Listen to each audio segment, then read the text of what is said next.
요한계시록 8장 1절에서 6절 말씀입니다. 일곱째 인을 떼실 때에 하늘이 반시간쯤 고요하더니 내가 보매 하나님 앞에 일곱 천사가 서 있어 일곱 나팔을 받았더라. 또 다른 천사가 와서 제단 곁에 서서 금 향로를 가지고 많은 향을 받았으니 이는 모든 성도의 기도와 합하여 보좌 앞 금 제단에 드리고자 함이라. 향연이 성도의 기도와 함께 천사의 손으로부터 하나님 앞으로 올라가는지라. 천사가 향로를 가지고 제단에 불을 담아다가 땅에 쏟음에 우레와 음성과 번개와 지진이 나더라. 일곱 나팔을 가진 일곱 천사가 나팔 불기를 준비하더라. 아멘. 오늘 본문의 말씀으로 일곱째 인 나팔 예비라는 제목으로 말씀을 나누려고 합니다. 그럼 지난주에 14만 4천에 대해서 살펴봤습니다. 14만 4천이 누구며 어디서 왔습니까? 14만 4천이 1차적으로는 이스라엘의 12지파에서 한 지파에서 12,000명씩, 그래서 12지파니까 14만 4천 명이 나오는데요. 이들은 먼저 구약 성도들입니다. 14만 4천은 물론 신약의 모든 구원받은 자들도 14만 4천에 포함된다는 말씀을 드렸습니다. 그럼 14만 4천이라는 것은 구약과 신약의 온전한 구원의 숫자인데 헤아릴 수 있는 숫자입니까? 헤아릴 수 없는 숫자입니까? 헤아릴 수 없는 큰 물입니다. 그러니까 12라는 개념은 구약의 12지파, 신약의 12사도를 통하여 구원받은 숫자 전체를 말씀하는 것이기 때문에 이걸 14만 4천으로 고정 못 박아서 이거의 구원이다, 또 높은 구원이다 라고 하는 것은 다 잘못된 해석입니다. 바로 이어지는 말씀이 내가 들은 소리는 14만 4천인데 내가 보니까 헛한 물이, 셀 수 없는 큰 물이란 말이죠. 이들의 공통점은 어린 양의 피에 그 옷을 씻어 희게 한 자들입니다. 그러니까 구약의 모든 사람들도 어린 양의 피 뿌림으로 구원받는 것이고요, 신약의 모든 자들도 예수의 피 뿌림으로 구원받는 거죠. 그래서 구약은 모형으로 어린 양의 피를 뿌리는 겁니다. 피 흘림이 없어는 사함이 없는 거죠. 그러면 구약의 아담으로부터 예수님 십자가에 때까지 하나님의 약속 안에 있는 백성들, 창세전에 그리스도의 택한 백성들은 십자가에서 한꺼번에 피를 뿌려야 되는 거죠. 그래서 흰 옷을 입히시고 잠시 쉬고 있어라. 언제까지요? 네 동무 숫자들이 차기까지. 그러니까 예수님 재림 직전까지 예수 피로 구원받는 자들이 다 차지기까지, 그때까지 잠시 쉬라고 흰옷을 입혀주시는 거죠. 자, 그런데 이 숫자 14만 숫자가 보인 것은 여섯 번째 인에서 이 14만 4천이 보였거든요. 인을 떼는 일은 누가 하시죠? 어린 양, 죽임 당하는 어린 양이 인을 떼신잖아요. 그러니까 여섯 번째 왜 14만 4천이 보이느냐, 마지막에 안 보이고, 그건 일곱 번째 인에 나팔이 준비되어야 되고 나팔 안에는 또 일곱 대접이 준비되어야 되기 때문에 그렇습니다. 그래서 예수님께서 일곱째 인을 떼시는 장면, 오늘이 이제 일곱째 인을 떼시는 장면인데, 일곱째 인을 떼기 전에 여섯째 인에서 14만 4천이 나왔다는 것은 예수님께서 일곱째 인에는 이미 나팔과 대접의 내용이 들어있단 말이죠. 앞에서 제가 말씀드렸습니다. 일곱째 인을 떼는 사역은 성자의 사역이고, 일곱 나팔의 사역은 성령의 사역이고, 일곱 대접의 사역은 성부의 사역이라는 말씀을 드렸어요. 그래서 하나님께서 일하실 때는 항상 성부, 성자, 성령이 함께 일하세요. 이미 창세전에 하나님께서 천지를 창조하시고자 하실 때도 삼위 하나님이 함께 일하시는 거죠. 이게 기독교의 가장 중요한 핵심적인 내용이 됩니다. 그리고 유대인들은요, 왜 예수를 안 믿을까요? 왜 예수를 하나님으로 안 믿을까요? 유대인들도 예수가 그냥 유대인의 선지자 중에 한 사람이라 생각할 수 있습니다. 그런데 유대인들은 단일신론자들입니다. 유일신하고 단일신 또 개념이 좀 다른데요. 단일신론이라는 것은 여호와 외에는 하나님이 없다는 겁니다. 여호와 외에는 하나님이 없다. 이슬람도 마찬가지예요. 그러니까 예수님이 하나님이다, 예수님이 하나님의 아들이라, 이런 말을 들으면 유대인들은 가만히 있지를 못해요. 여호와 하나님을 모독하는 자라고, 예수도 죽이고 예수 믿는 자도 죽이는 자들이 유대인들의 모습이에요. 그런데 이 예수님께서 하나님의 아들이며, 아니 하나님이라고 고백을 하죠. 도마가 주는 그리스도시요 하나님이라고, 나의 하나님, 나의 주라고 고백하거든요. 이런 일들은, 그러니까 처음에 예수님께서 십자가에 죽으시고 부활 성천하셔서 성령 임하고 나니까 이 사도들이 예수를 하나님의 아들로 하나님으로 고백하잖아요. 여호와 이름을 그대로 주라고 불렀는데 예수를 주라고 부르잖아요. 그러니까 예배에서부터 이미 예수가 하나님이심을 고백하는, 그래서 우리가 흔히 교리적으로 말할 때는 삼위일체라고 말하지만 이미 초대교회 예배 때부터 성부와 성자와 성령의 역사하심을 하나님으로 고백했단 말이죠. 그게 후대의 교리로 정리되는 것이지, 그러니까 예배가 먼저였단 말이에요. 교리가 먼저가 아니라 뭐가 먼저였어요? 예배가 먼저였습니다. 성부 하나님께 찬송, 성자 하나님께 찬송, 성령 하나님께 찬송, 성부 성자 성령 하나님께 찬송이 먼저였어요. 그래서 찬송이 교리로 정리되는 것이지 교리가 먼저 되고 나온 게 아니란 말이죠. 그래서 초대교회 때에 그 예배할 때에 사도들의 그 고백들이 그렇게 중요한 이유가 되는 겁니다. 자, 그래서 성부 성자 성령은 함께 일하시는 거예요. 그래서 십자가에서 예수님께서 다 이루었다 하실 때에 예수님 홀로 다 이룬 게 아니에요. 누가 일을 하세요? 성부도 함께, 성령도 함께 하세요. 여러분, 천지를 창조하실 때에 우리는 누가 천지를 창조했다 그래요? 하나님이 창조했다 그래요. 그런데 요한복음 1장 1절에 보면 누가 창조해요? 말씀이 창조했다 그러잖아요. 근데 또 창세기 1장에 보면 성령이 수면에 운행하고 계시잖아요. 그래서 정리하면 이런 거예요. 하나님 아버지께서 그 아들 안에서 성령의 능력으로 천지를 창조하셨습니다. 그러니까 삼위 하나님이 천지를 창조하신 거잖아요. 하나님 아들이, 성부 하나님께서 성자 아들 예수 그리스도 안에서 성령 하나님의 능력으로 창조하실 뿐만 아니라 구원의 일을 이루어내시고 그 구원의 완성까지도 성부 성자 성령이 다 함께 일하시는 거예요. 이게 얼마나 놀라운 신비인지 모릅니다. 그리고 여러분, 단일 신론이 되면요 전제군주의 모습이 나오는 거죠. 우리는 상당히 보수적인 신앙을 가지고 있는데, 보수적인 신앙일수록 어떤 신론을 가지고 있느냐면 단일 전제군주 신론이 많아요. 하나님 아버지가 많아요. 주로 어디에서요? 보수교단이라는 곳에서. 또 성령운동 한다는 이런 쪽에서는 성령을 많이 또 말씀하고요. 또 사회운동 하는 쪽에는 육화된 하나님, 예수의 삶, 이걸 또 얘기를 많이 하거든요. 따로 분리되는 일은 아니란 말이죠. 성부, 성자, 성령은 늘 함께 일하시고 계십니다. 좀 안 추우세요? 몇 사람? 집사님, 이거 히터 좀 틀어넣어 주세요. 이것까지는 안 꺼도 됩니다. 이 장은 하나 켜놔 주십시오. 자, 그래서 14만 4천이 여섯째 인을 뗄 때에 보였지만 어디에도 보일까요? 그러면 성부, 성자, 성령이 같으니까 일곱째 나팔을 불 때도 보여야 되잖아요. 그러니까 여섯째 인에 왜 14만 4천이 나오는지 하면 일곱째 인에 나팔과 대접을 소개하기 위해서 여섯째 인이 14만 4천이 보이니까 사실은 여섯째 인이 마지막으로 봐도 돼요. 그러니까 일곱째 인 때니까 그 안에 나팔이 있고 그 안에 대접이 다 들어있는 거거든요. 그래서 일곱째 나팔에 또 14만 4천이 나와요. 한번 찾아보시죠. 요한계시록 14장입니다. 요한계시록 14장 1절 보십시오.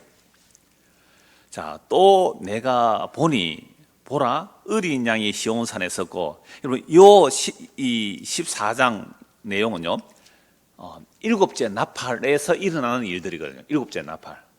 그러니까 내가 보라 어린 양이 시온산에 섰고 그와 함께 14만 4천이 서 있는데 그들의 이마에는 어린 양의 이름과 그 아버지의 이름을 쓴 것이더라. 아니, 어린 양의 이름과 아버지 이름이 있단 말이에요. 그런데 이건 무슨 나팔 내용 안에 들어있다 그래서 무슨 심판에 일곱 인 안에 들어있는, 일곱 인 안에 있는 거예요.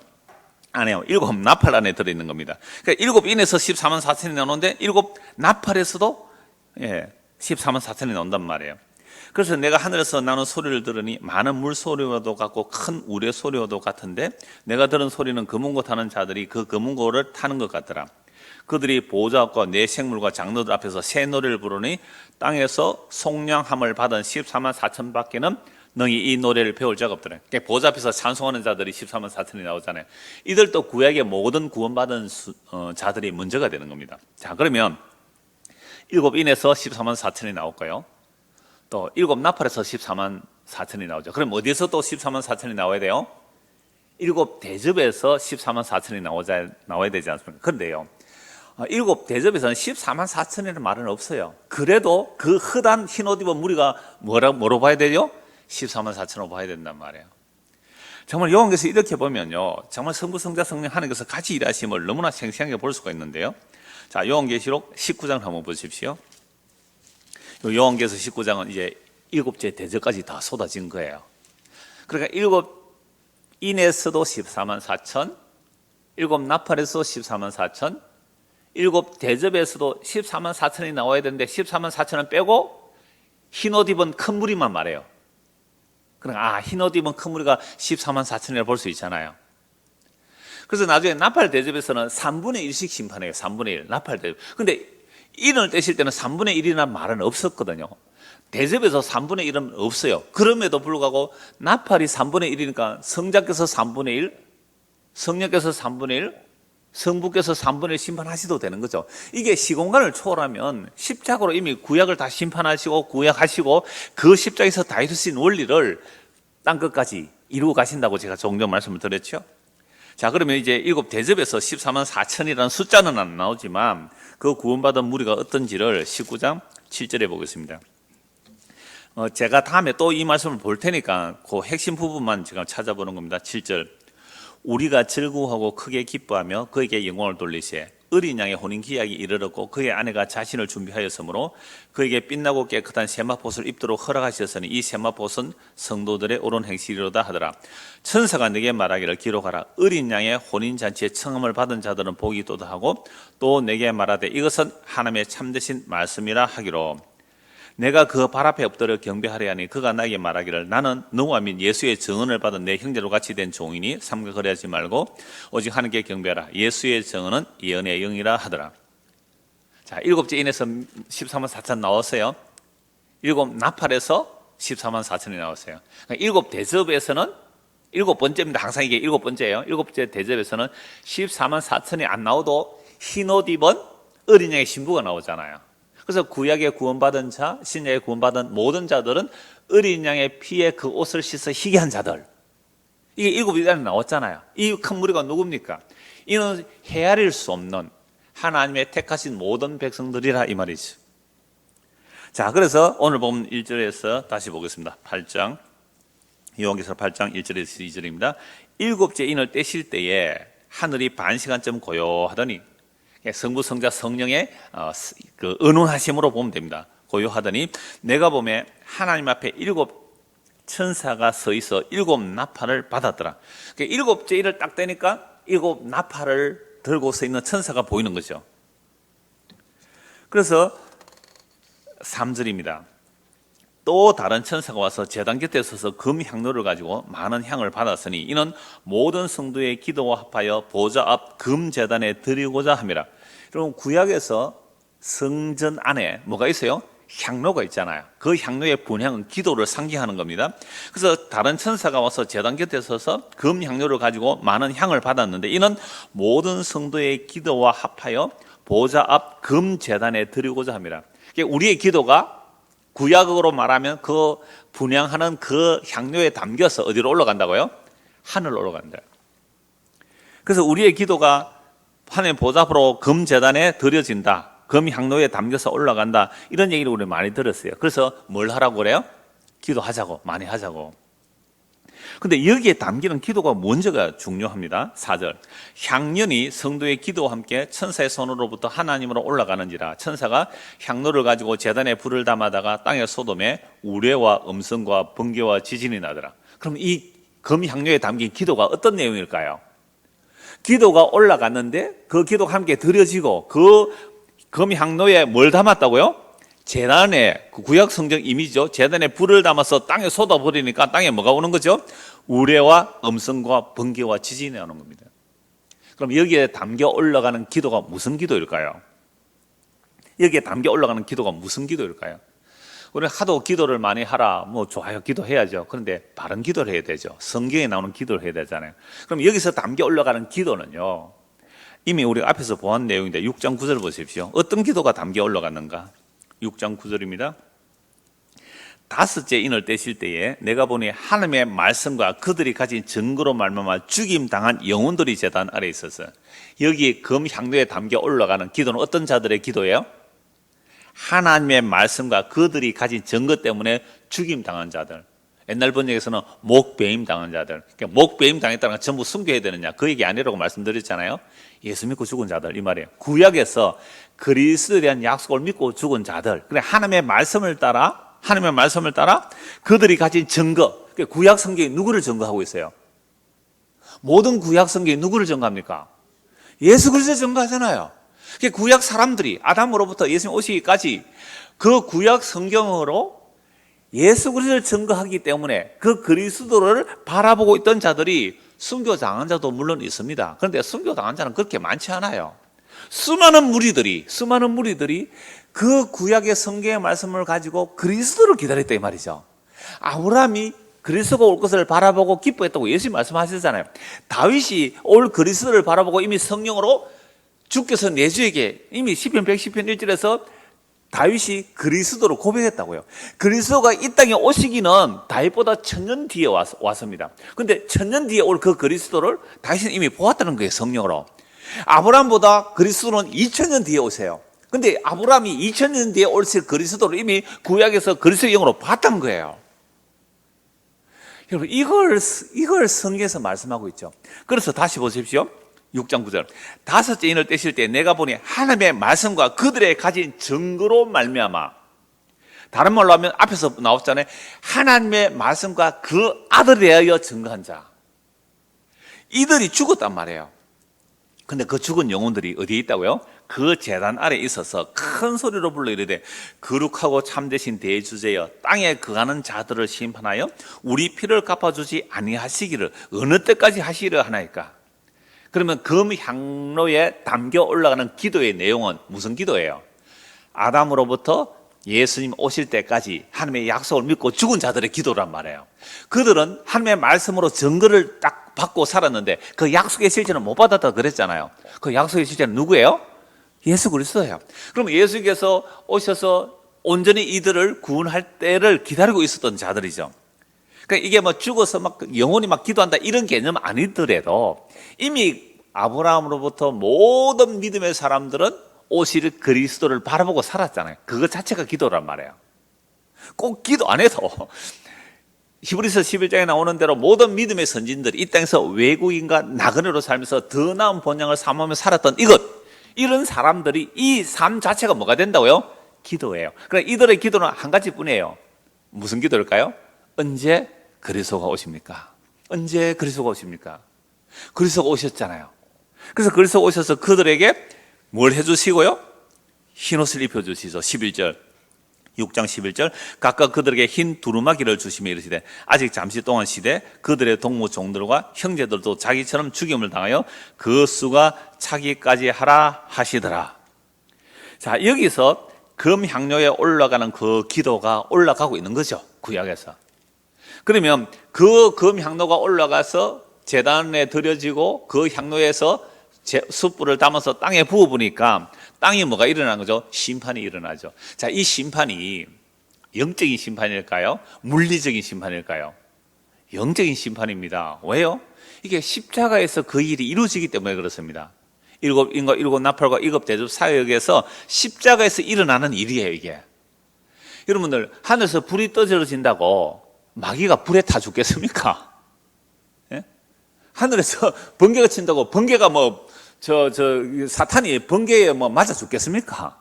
아니잖아요. 그러니까 지진과 우리와 번개라는 말은 하나님의 심판이 십자가로 인해 사탄을 멸하는 심판의 내용입니다.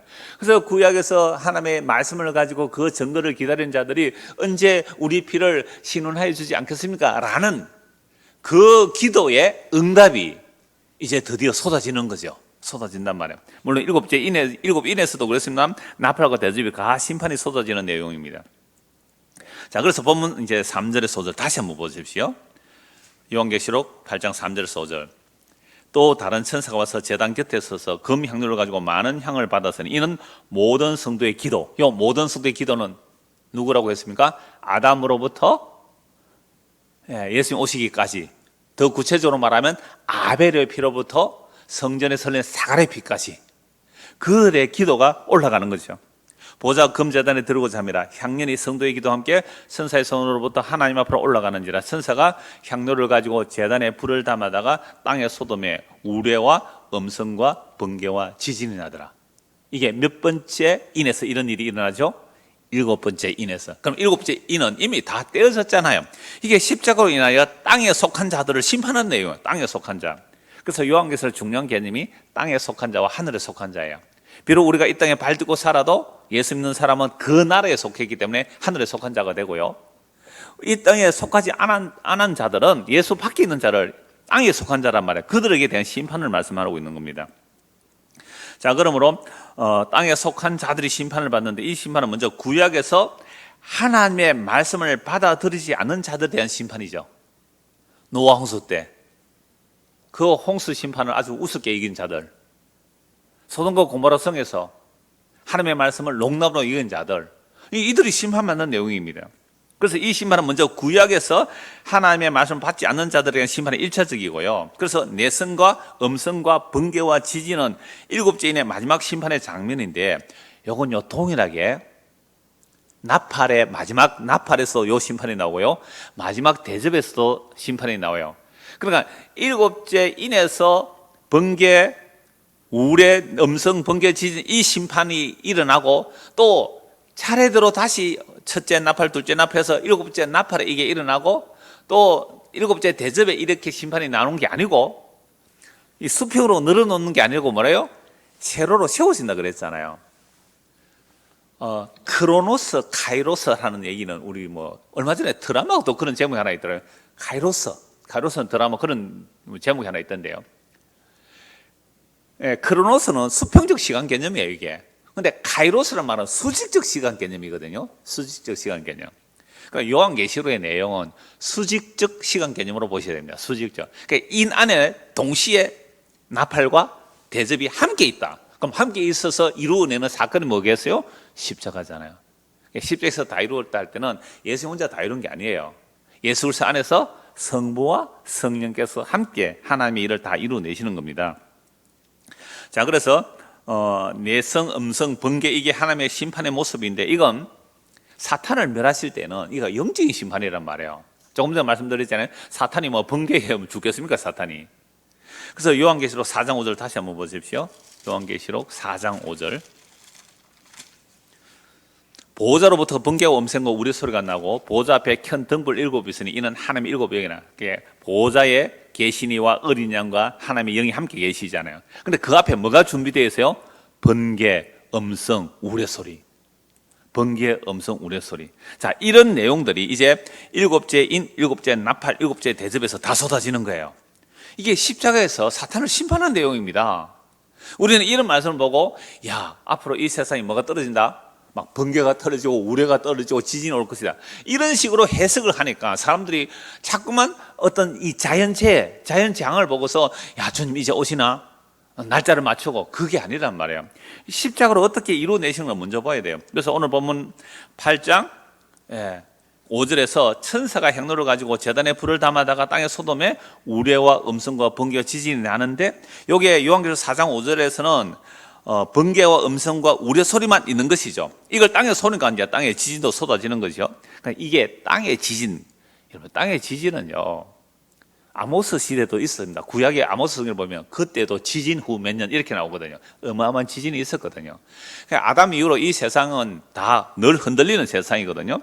자, 그래서 이게 어떤 영적인 심판인가를 이제 일곱째 인에서 말씀하고 있고요. 일곱째 나팔에서도 똑같은 심판이 일어나야 되죠. 자, 다시 여기서 한 번 더 정리합시다. 제가 지난주 설교를 요약하면서 14만 4천이라는 것은 어디서 다 나오는 거라고요? 인과 나팔과 대접에서도 다 나와요. 그러면 이 오늘 나오는 심판, 우레, 음성, 번개, 지진이 인에서도 나와야 되고 어디서 나와야 돼요? 나팔에서 나오고 대접에서 나오겠죠. 그래서 요한계시록 11장 19절을 보십시오. 11장 19절. 이에 하늘에 있는 하나님의 성전이 열리니 성전 안에 하나님의 언약궤가 보이며 또 번개와 음성들과 우레와 지진과 큰 우박이 있더라. 여기에 몇 번째 나팔 소리에 보이는 거예요? 일곱째 나팔 소리에 보이는 겁니다. 그래서 15절 보십시오. 요한계시록 11장 15절. 일곱째 천사가 나팔을 불 때 이렇게 되잖아요. 그러니까 19절. 이에 하늘에 있는 하나님의 성전이 열리니 성전 안에 하나님의 언약궤가 보이며, 언약을 따라 심판하신다 이 말씀이에요. 번개와 음성들과 우레와 지금 큰 우박이 있는 거죠. 자, 그럼 이제 또 어디에 여기에 나와야 될까요? 일곱 대접에서 나와야 되겠죠. 요한계시록 16장 17절입니다. 16장 17절. 일곱째 천사가 그 대접을 공중에 쏟으며 보세요. 일곱째 나팔에, 일곱째 대접에, 또 일곱째 인에 뭐가 나와요? 이 심판이 동일하게 나온단 말이에요. 이게 성부, 성자, 성령이 함께 십자가로 사탄을 심판하시는 내용이란 말이죠. 17절. 일곱째 천사 그 대접을 공중에 쏟으며 큰 음성이 성전에서 보좌로부터 나서 이르되 되었다 하시니. 되었다. 뭐가 되었다는 말이에요? 번개와 음성들과 우려 소리가 있고 또 큰 지진이 있어 얼마나 큰지 사람이 땅에 있어 온 이래로 이 같은 큰 지진이 없었더라. 이러한 내용이 땅의 그 지진을 말한 게 아니에요. 사탄을 지진으로 멸할 수가 없다 이 말이죠. 그래서 일곱째 인, 일곱째 나팔, 일곱째 대접 마지막 재앙이 같은 이유는 예수 그리스도의 십자가 사역이 성령과 성부가 함께 하시는 일입니다. 그래서 예수님께서 내가 아버지 안에 아버지가 내 안에 있다고 말씀하셨잖아요. 그리고 내가 가면 성령을 보내주시겠다. 그래서 성령은 아버지와 아들로부터 임하시잖아요. 그러므로 천지 창조의 완성을 하나님 아버지께서는 그 아들 안에서 성령의 능력으로 일하시기에 구원도 하나님 아버지께서 그 아들 안에서 성령의 능력으로 구원하시고요. 재림도 하나님 아버지께서 그 아들 안에서 성령을 통하여 재림을 이루어내실 거예요. 그래서 십자가에서는 하늘로부터 임하는 심판, 그 사탄을 심판하시는 거죠. 그래서 구약에서 그 사탄을 따른 그들도 함께 심판을 받는 거죠. 그래서 십자가에서 심판과 구원이 완료됐습니다.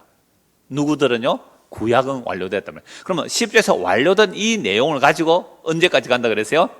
예수님 재림까지 가는 거죠. 그래서 왜 사도들이 십자가 복음을 말했을까요?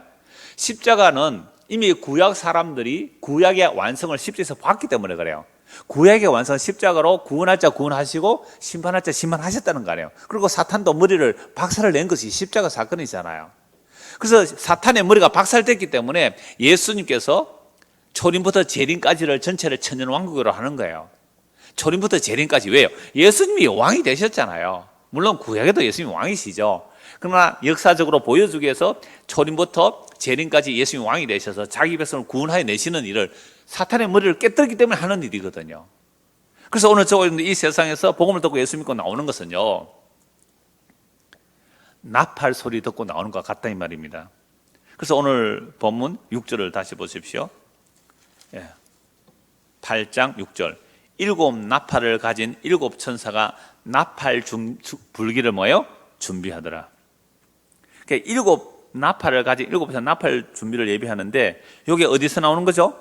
일곱째 인을 떼니까 이제 일곱 나팔 소리가 보이잖아요. 자, 다시 한 번 더 정리할게요.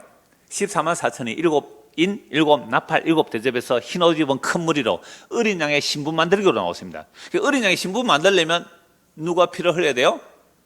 죽임 난 어린 양의 피를 흘려서 그 피로 흰 옷을 입혀줘야 그들이 어린 양의 신부잖아요. 이게 일곱인, 일곱 나팔, 일곱 대접에서 다 나와요. 그래서 일곱 대접에서는 그들을 어린 양의 신부라 하라고 말해요. 어린 양의 신부. 어린 양의 신부는 뭐예요? 그 피로 옷을 씻어 희귀한 자들. 이게 구약 성도나 신약의 성도나 예수 피로 구원받은 자들, 이들이 어린 양의 신부입니다. 그리고 똑같은 심판도 우려와 번개와 지진과 내성들이 다 일곱 인과 일곱 나팔과 일곱 대접에 다 동일하게 나오잖아요. 그래서 이걸 십자가에서 하나님께서 심판하시고 구원하시는 내용이라 이 말이죠. 그래서 일곱 나팔을 가진 일곱 천사가 나팔 불기를 준비하더라. 그러면 이 나팔이 이미 불었다 이 말이에요. 어디서요? 십자에서 나팔이 다 부러졌어요. 그래서 이 나팔 이야기를 하려면 구약 전체에서 나팔이 어떻게 부러졌는지를 봐야 됩니다. 그래서 간략하게 제가 말씀드릴게요. 구약 전체에서 나팔 소리가 무엇을 말하는지 보면요, 나팔 소리는 여호와께서 강림하실 때에, 시내산에서 여호와께서 현현하실 때에 무슨 소리가 나요? 나팔 소리가 나죠. 하나님이 강림하실 때 나팔 소리가 납니다. 그리고 대속죄일에 전국에 나팔을 불어요. 7월 10일 대속죄일 날. 그럼 그 나팔 소리는 무슨 소리로 들리는 거예요? 속죄, 해방, 자유. 야, 얼마나 멋있어요. 죄에서 속죄된다는 소리가 뭐예요? 나팔 소리. 양각 나팔을 불겠죠. 뿌, 전국에 나팔 소리 쫙 불면 속죄다, 해방이다. 얼마나 놀라워요. 하나님이 나타나심.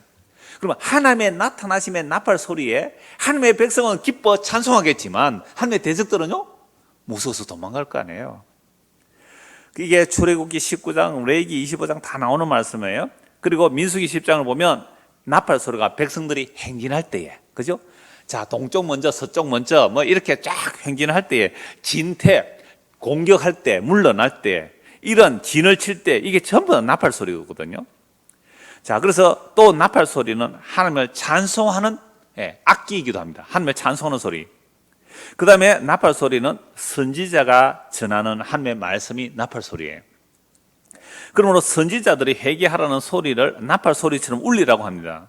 자, 그런데 그 회개라는 나팔 소리를 듣고 회개하지 않으면 이제 심판이 일어나거든요. 그래서 구약의 나팔 소리 이 전체가 지금 요한계시에서 울려지는 것은 하나님의 심판의 소식을 전하는 것이고요, 회개하는 소식이 같이 전해지는 겁니다. 그래서 오늘 나팔을 예비한다는 말은 오늘 우리에게도 동일하게 이 나팔 소리가 울리는 거예요. 그래서 먼저 구약에서 나팔 소리가 나면 무슨 일이 일어날지를 요엘서를 통해서 보고요, 그 완성이 사도행전 2서에서 어떻게 일어나는지를 보면, 아, 구약에서 나팔 소리가 어떻게 이루어지는지를 마감하면서 성림한 사도들이 그 구약의 나팔 소리가 이미 부러졌다라고 말합니다. 이걸 말하는 것이 사도들이 복음의 나팔을 부는 거예요. 그래서 요엘서를 먼저 보겠습니다. 요엘서, 구약성경 요엘서 2장입니다.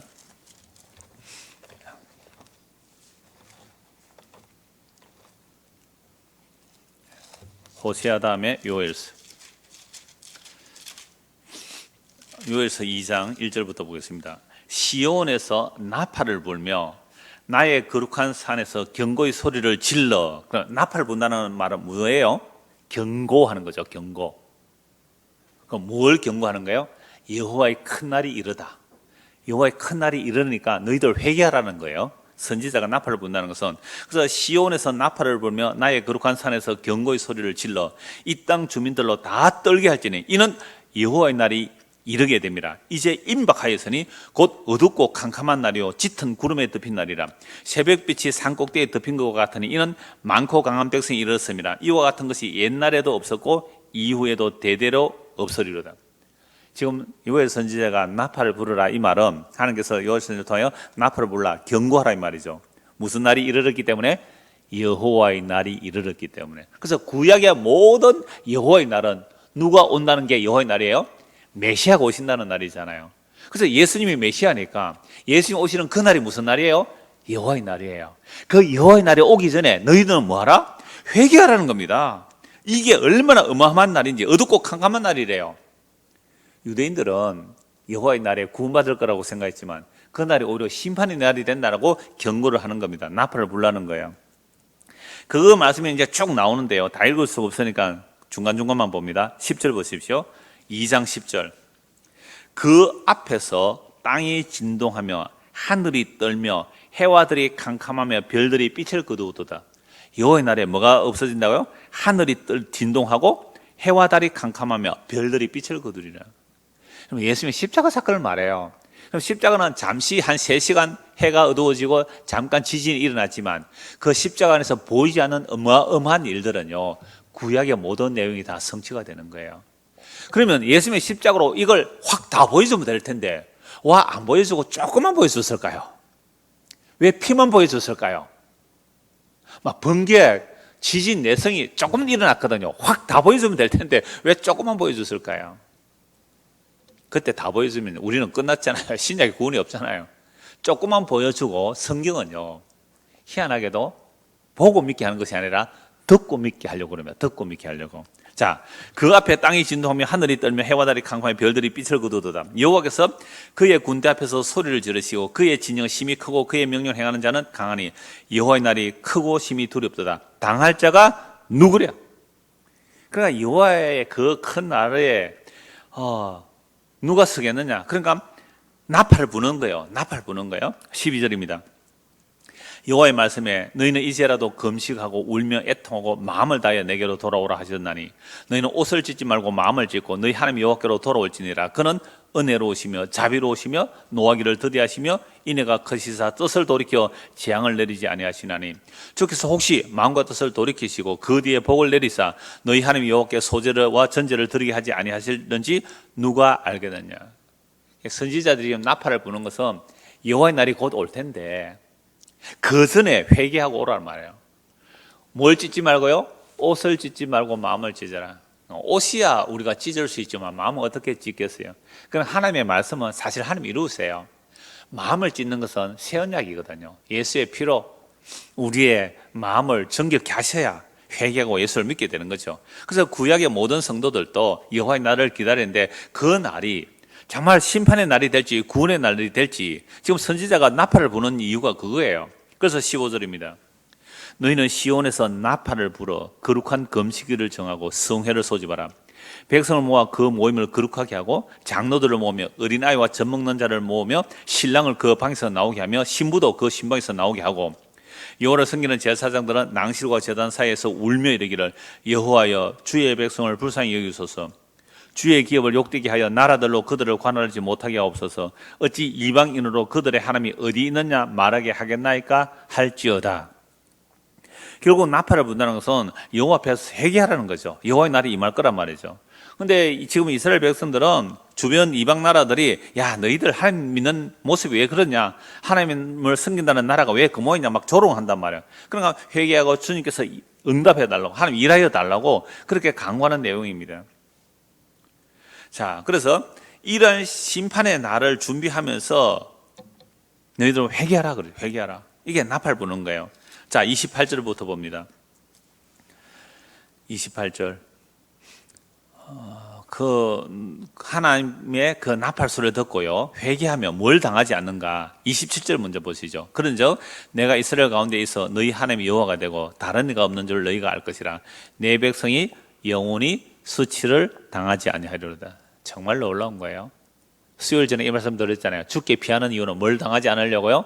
영원한 부끄러움을 당하지 않으려고. 세상에 자존심 상하는 그런 이야기가 아닙니다. 오히려 우리는 자존심이 다 무너져요. 예수 믿는 자는요, 세상에서 자존심 막 무너져요.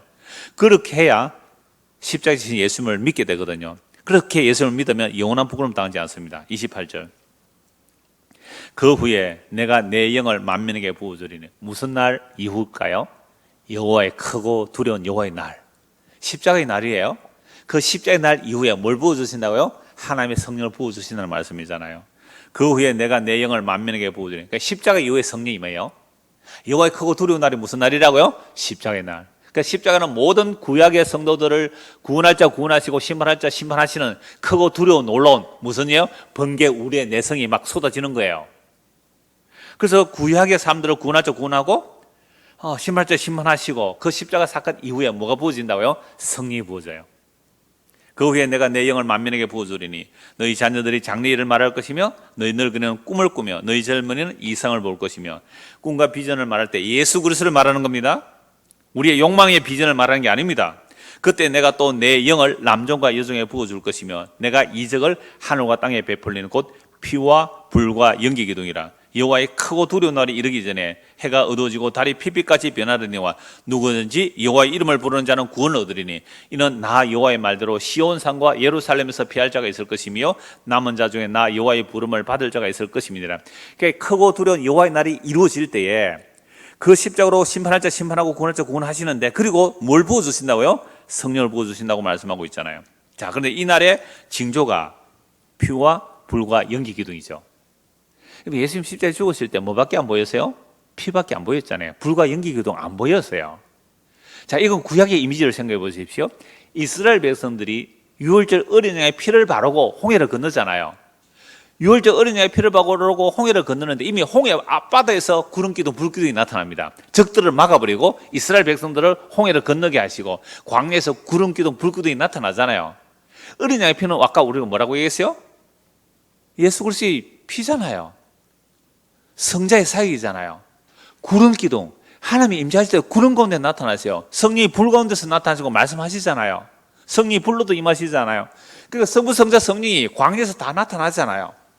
그래서 피와 불과 연결할 때는 삼위 하나님이 일하심이죠. 근데 십자가에서는 뭐밖에 안 보여요? 피밖에 안 보이잖아요. 그러나 보이지 않지만 성부와 성령께서 함께 일하셨다. 지금까지 살펴본 내용이 그거잖아요. 이걸 요한이 본 거예요. 이걸 베드로 사도와 바울 사도가 본 거란 말이에요. 십자가에서 무슨 일이 일어났는지를. 자, 그래서 요엘서의 이 내용이 십자가로 다 이루어졌기 때문에 예수님 십자가에 죽으시고 부활 성천하셔서 성령을 부어주세요. 그러니까 성령이 임하게 되니까 뭘 증거할까요? 성령이 임하면. 사도행전 1장 8절입니다. 사도행전 1장 8절 보십시오.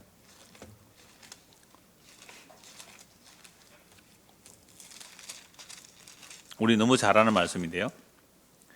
예수님께서 이제 십자가에 죽으시고 부활 성천하기 직전이에요. 40일 동안 땅에 계시다가 이제 제자들을 모아서 성천하기 직전에 이 말씀을 주시는 거예요. 오직 성령이 너에게 임하시면 너희가 권능을 받고 예루살렘과 온 유다와 사마리아 땅 끝까지 이르러 내 증인이 되리라 하시니라. 성령 임했어요? 안 임했어요? 아직 안 임했습니다.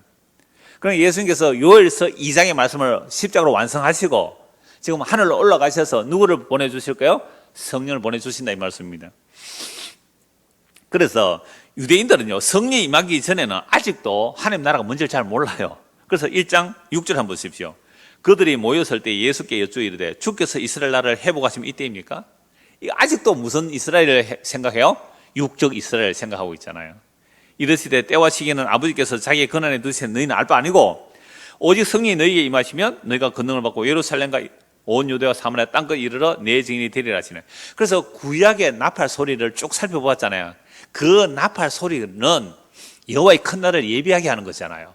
그래서 예수 그리스도의 십자가 앞에서 나팔이 부러진 거죠. 그 나팔 소리가 구약에서 믿는 자에게도 들렸고 구에서 믿지 않는 자들도 들렸어요. 그래서 예수님께서 옥의 영들에 가서 너희들이 심판받았다고 선포해버리잖아요. 그게 나팔 소리예요. 그러니까 십자가로 완성된 이 십자가의 복음이 땅끝까지 증거되어야 되는 거죠. 땅끝까지. 자, 그래서 사도행전 2장 보십시오. 2장 14절. 베드로가 11사도와 함께 서서 소리를 높여 이르되 유대인들과 예루살렘에 사는 모든 사람들아 이 일을 너희로 알게 할 것이니 내 말에 귀를 기울이라. 때가 제3신이 너희 생각같이 이 사람들이 취한 것이 아니라.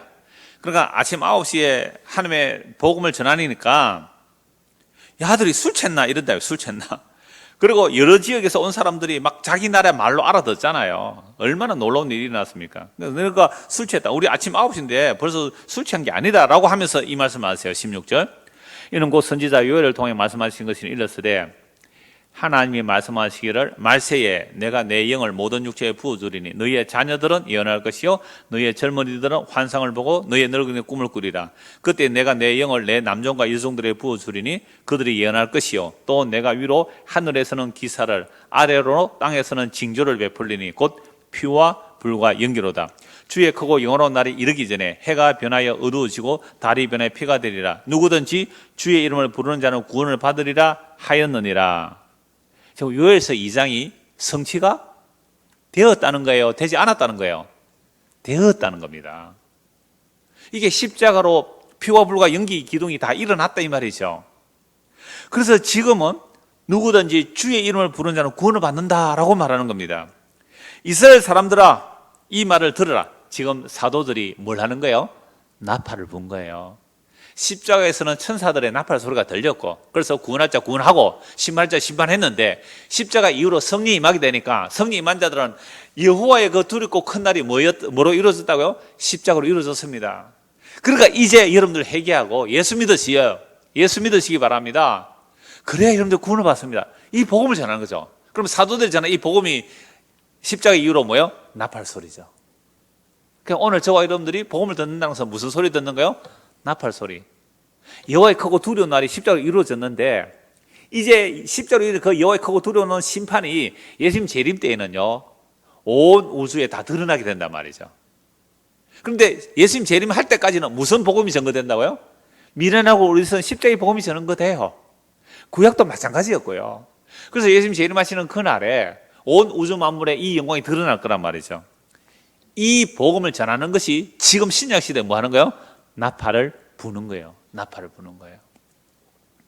23절. 그가 하나님이 정하신 뜻과 미리 아신 대로 내준 바 되었거늘 너희가 법 없는 자들의 손을 빌려 못 박아 죽였으니 하나님께서 그를 사망의 고통에서 풀어 살리셨으니 이는 그가 사망에 매여 있을 수 없습니다. 그래서 다윗을 증거하면서 다윗도 부활에 대해서 증거했다라고 말합니다. 36절 보십시오. 그런즉 33절부터 보겠습니다. 하나님이 오른손으로 예수를 높이심에 그가 약속하신 성령을 아버지께 받아서 너희가 보고 듣는 이것을 부어주셨느니라. 요엘서 2장이 성취되었다 이 말씀을 하는 거예요. 그 십자가로 요엘서 2장이 성취되었고 이제 성령이 부어져서 우리가 나팔을 분다 이 말입니다. 그래서 36절 그런즉 이스라엘 온 집은 확실히 알지니 너희가 십자가에 못 박은 이 예수를 하나님이 주와 그리스도가 되게 하셨느니라 하니라. 유대인들이 얼마나 충격일까요? 그들이 십자가에 못 박아 죽인 그 예수가 구약에 예언된 그 메시아였다는 것, 그 여호와의 큰 날이 부라고 십자가의 사건이었다는 것을. 그래서 찔린 자들이 어찌할꼬 회개할 때에 뭐라고 말합니까? 회개하고 주 예수를 믿어라. 그래야만 성령을 선물로 받으리니 너에게 참으로 생명 얻는 날이 이르리라. 그래서 십자가로 완료된 이후로 사도들은 십자가에서 무엇이 다 이루어졌는지를 선포하고 있는 거죠. 아주 간단하죠. 그러니까 십자가 이유는 회개하고 주 예수를 믿어라. 어떤 예수요? 너희가 십자가에 못 박아 죽인 그 예수를 하나님이 다시 살리시고 주와 그리스도가 되게 하셨다. 오늘 우리도 동일하게 우리의 죄가 예수를 죽였기 때문에 우리도 예수를 살해한 자예요. 이 소식 앞에 찔리는 자들은 성령께서 역사하시기 때문에 그래요. 하나님 아버지께서 그리스도 안에서 택한 자들에게 지금 성령의 역사로 우리 마음에 찔림을 받게 하시고 어찌할꼬 할 때에 회개하고 주 예수를 믿으라. 이게 뭐예요? 복음의 나팔을 부는 겁니다. 이 나팔 소리가 온 세계로 선포되고 있고요. 이제 주님 오시는 그날까지 땅 끝까지 선포되어서 이 나팔 소리에 회개하고 주 예수께로 돌아올 자들이 다 돌아오면 그제야 누가 오셔야 해요? 예수님 재림하세요. 그럼 눈에 보이는 하늘과 땅이 두루마리처럼 사라지고 영원한 시하늘과 새 땅이 열릴 거예요. 이게 성경은 너무나 분명하게 증거하고 있습니다. 자, 그러므로 마지막 나팔 소리는 어떤 나팔 소리일까요? 마지막 나팔 소리는 재림의 나팔 소리예요. 재림의 나팔 소리. 자, 그런데요, 다시 간단히 정리하면요, 예수님의 십자가로 구약의 성도들은 나팔 소리를 듣고 회개한 자들은 예수님의 십자가로 다 이루실 때에 이미 그리스도 안에서 죽은 자들, 하나님의 약속을 믿고 죽은 자들은 무슨 소리 들어요? 구원의 나팔 소리를 듣는 거죠. 구원의 나팔 소리. 그런데 하나님의 말씀을 믿지 않는 자들은 그 나팔 소리가 무슨 소리가 돼요? 심판의 나팔 소리가 되는 거잖아요. 동일하게 이제 우리가 십자가 이후로 복음을 듣고 예수를 믿잖아요. 이 나팔, 복음의 나팔을 듣고 회개하고 예수 믿으면 예수님 재림할 때 나팔 소리는 성도에게는 무슨 소리가 되고요? 찬송과 구원의 소리가 되는데 믿지 않는 자들에게는 그 나팔 소리가 뭐가 되는 거예요? 방금 십자가로 일어난 내성과 번개와 지진이 되는 거죠. 심판의 소식이 된다 이 말이죠. 그래서 요한계시록에서 나팔 소리 외에 신약에서 나팔 소리 재림에 관해서 딱 두고 말씀하는데요. 바울 사도가 고린도전서 15장의 부활장과 그리고 데살로니가서 나팔 소리가 나오는데 한 곳만 찾아볼게요. 데살로니가전서 4장입니다. 데살로니가전서 4장. 아예 맞아. 다 찾아봅시다. 두 곳밖에 안 되니까. 고린도전서 15장입니다. 고린도전서 15장. 고린도전서 15장 51절.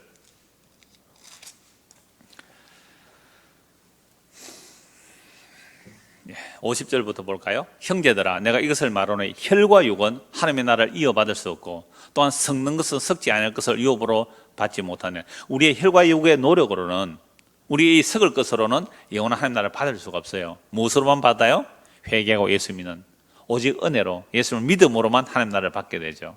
보라, 내가 너에게 비밀을 말하노니 우리가 다 잠잘 것이 아니요 마지막 나팔에 순식간에 혼련이 다 변화되리니 나팔 소리가 나매 죽은 자들이 썩지 아니할 것으로 다시 살아나고 우리도 변화되리라. 이 썩을 것이 반드시 썩지 않을 것을 입겠고 이 죽을 것이 죽지 않음을 입으리로다. 이 썩을 것이 썩지 아니함을 입고 이 죽을 것이 죽지 않음을 입을 때에는 사망을 삼키고 이기리라고 기록된 말씀이 이루어지리라. 보세요. 부활하는 그 나팔 소리, 예수님 재림할 때 부활하는 그 나팔 소리, 이때는요 구약의 성도들도 그리스도의 영광의 몸을 덧입게 되고요, 살아있는 우리가 지금 이 나팔 소리가 들리면 살아있는 지금 우리에게 이 나팔 소리, 우리는 죽지 않고 혼련히 변화하여 그 영광의 부활에 참여하게 될 겁니다. 마지막 나팔 소리 기대되지 않아요? 정말 기대되잖아요. 지금 딱 딱 나팔소리를 울리면 좋겠어. 왜요? 거룩하게 예배당에서 예배 드리고 있을 때, 막 술집에 가서 노래하고 있을 때 그때 나팔소리 울면 큰일 난다 이렇게 생각하잖아요. 근데 성도는요, 반드시 이 나팔소리 소망하게 돼 있어요. 그래서 우리는 주님 오시는 그날까지 복음의 나팔소리를 듣는 거죠. 한 곳 더 보고 말씀 마무리합니다. 데살로니가 전서 4장입니다. 데살로니가 전서 4장 16절입니다.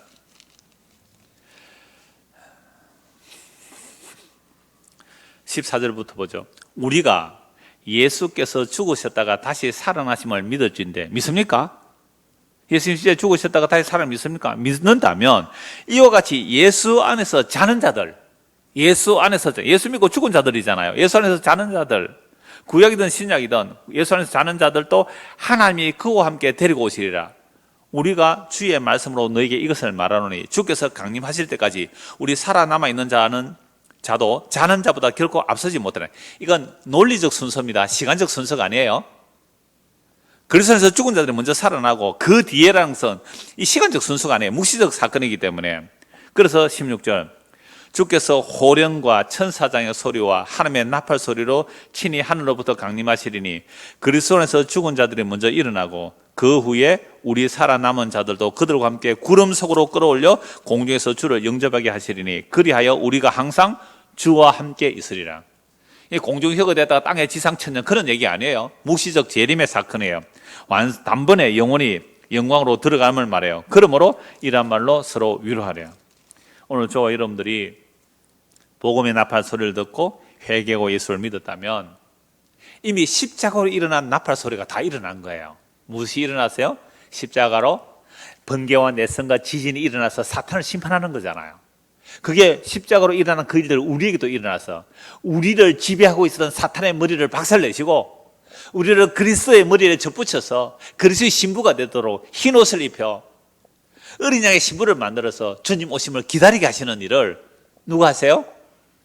성부께서 성자의 피로 성리의 능력으로 지금도 일하고 계세요. 이게 일곱 나팔 일곱 대접에서 인치는 작업과 심판하는 작업과 구원하는 작업을 동시에 하나님께서 하세요.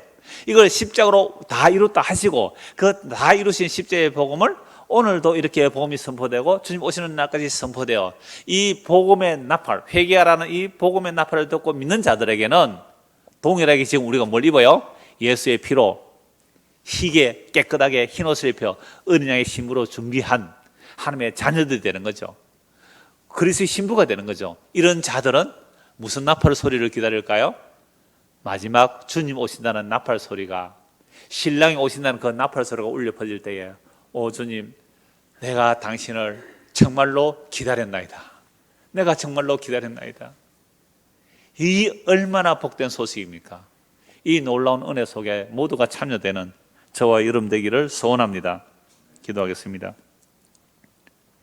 하나님 아버지, 마지막 나팔 소리가 울릴 때에 우리 주 예수 그리스도 오셔서 자기 피로 흰옷 입은 자들을 부활의 영광의 몸으로 그리스도의 영원한 나라로 그 신부로 영접하실 터인데 지금 여기서 복음을 듣고 회개하고 주 예수를 믿어 마지막 나팔 소리를 기다리며 살아가는, 그래야 그 영광의 주님을 기쁨으로 맞이하며 살아가기를 소원하는 우리 모두가 될 수 있도록 은혜를 베풀어 주시옵소서. 예수 그리스도 이름 받들어 기도드리옵나이다. 아멘.